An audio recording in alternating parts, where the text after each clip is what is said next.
Hello दोस्तों, कैसे हैं आप सभी लोग। आशा करता हूँ कि आप सब बहुत अच्छे होंगे।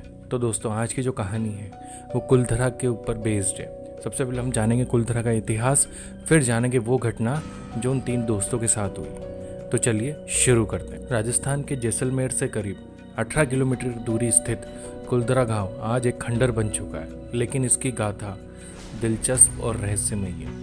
13वीं शताब्दी में स्थापित यह गांव पालीवाल ब्राह्मणों द्वारा बसाया गया था। पालीवाल ब्राह्मण अपनी कौशलता, व्यापार और खेती के लिए प्रसिद्ध थे। यह गांव एक समृद्ध संस्कृति और समृद्धि का प्रतीक था।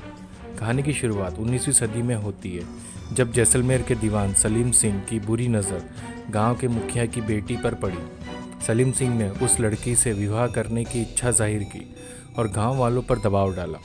वह न केवल क्रूर था बल्कि अत्यंत लालची भी, जिससे गांव वाले सदैव उसके आतंक में जीते थे। जब गांव वालों ने उसकी शर्त मानने से इनकार कर दिया तो उन्होंने एक रात में पूरा गांव खाली कर दिया और हमेशा के लिए कहीं चले गए। कहते हैं कि जाते जाते पालीवाल ब्राह्मणों ने श्राप दिया कि इस गांव में कोई भी बस नहीं पाएगा, और तब से यह गांव वीरान पड़ा। जो भी यहाँ बसने की कोशिश करता है उसे अजीब और डरावने अनुभव होते हैं। चलिए अब हम उस घटना की तरफ चलते हैं जो 3 दोस्तों के साथ हुई और एक सत्य घटना पर आधारित है। 3 दोस्त रवि, अंकित और सोमेश राजस्थान घूमने का प्लान बनाते। इंटरनेट पर कुलधरा के बारे में पढ़कर उन्हें रोमांच होता है। रात के समय गांव में प्रवेश करना एक चुनौती की तरह लगता है और तीनों इस अजीबोगरीब जगह के रहस्य का पता लगाने का फैसला करते हैं। वे शाम के समय जैसलमेर पहुंचते हैं और लोगों से कुलधरा के बारे में पूछते हैं। एक बूढ़ा आदमी उन्हें चेतावनी देता है, रात के समय वहां जाना सही नहीं है, गांव पर श्राप है और वहां आज भी आत्मा भटकती है।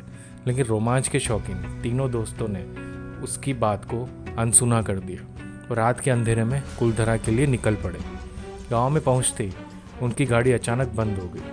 चारों तरफ घना अंधेरा था और हवाओं की आवाज़ें सुनाई दे रही थी। गांव की खंडरनुमा हवेलियां और वीरान गलियां उन्हें और भी डराने लगी। जैसे जैसे वे गांव के अंदर जाते हैं उन्हें कुछ असामान्य घटनाओं का सामना करना पड़ता है। रवि को अचानक किसी की कदमों की आहट सुनाई देती है, जबकि वहाँ कोई नहीं था। अंकित को एक पुरानी हवेली की खिड़की में से एक परछाई दिखाई देती है जो कुछ ही पल में गायब हो जाती है। सोमेश अचानक चिल्लाता है कि उसने किसी महिला को देखा है जो सफ़ेद कपड़ों में थी और उनकी तरफ इशारा कर रही थी। धीरे धीरे उन्हें एहसास होता है कि ये जगह वाकई श्रापित है। अचानक हवाओं के तेज झोंकों के साथ एक पुराने मंदिर से घंटियों की आवाज़ आने लगती है। गांव के खंडरों में छिपे रहस्य अब खुलने लगते हैं। उन्हें एक पुराना दरवाज़ा दिखाई देता है जिसके पीछे गहरी सुरंग है। वो बिना सोचे समझे वे तीनों सुरंग में प्रवेश करते हैं। जैसे ही वे सुरंग के अंदर जाते हैं उनकी टॉर्च बंद हो जाती है।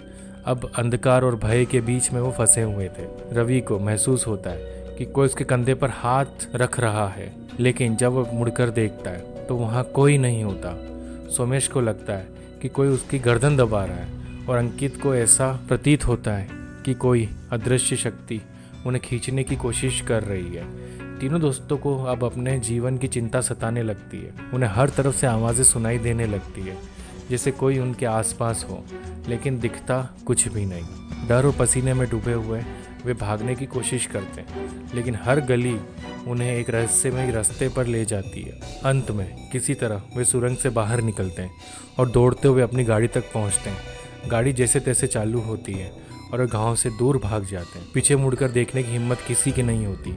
जब वे सुरक्षित स्थान पर पहुंचते हैं तब उन्हें एहसास होता है कि कुलधरा का रहस्य कभी सुलझ नहीं सकता। वह रात उनकी ज़िंदगी की सबसे डरावनी रात बन जाती है और उन्होंने पीछे मुड़कर उस जगह का नाम भी नहीं लिया। तो दोस्तों, आपको ये कहानी कैसी लगी? अगर अच्छी लगी हो तो चैनल को लाइक, शेयर एंड सब्सक्राइब ज़रूर करें।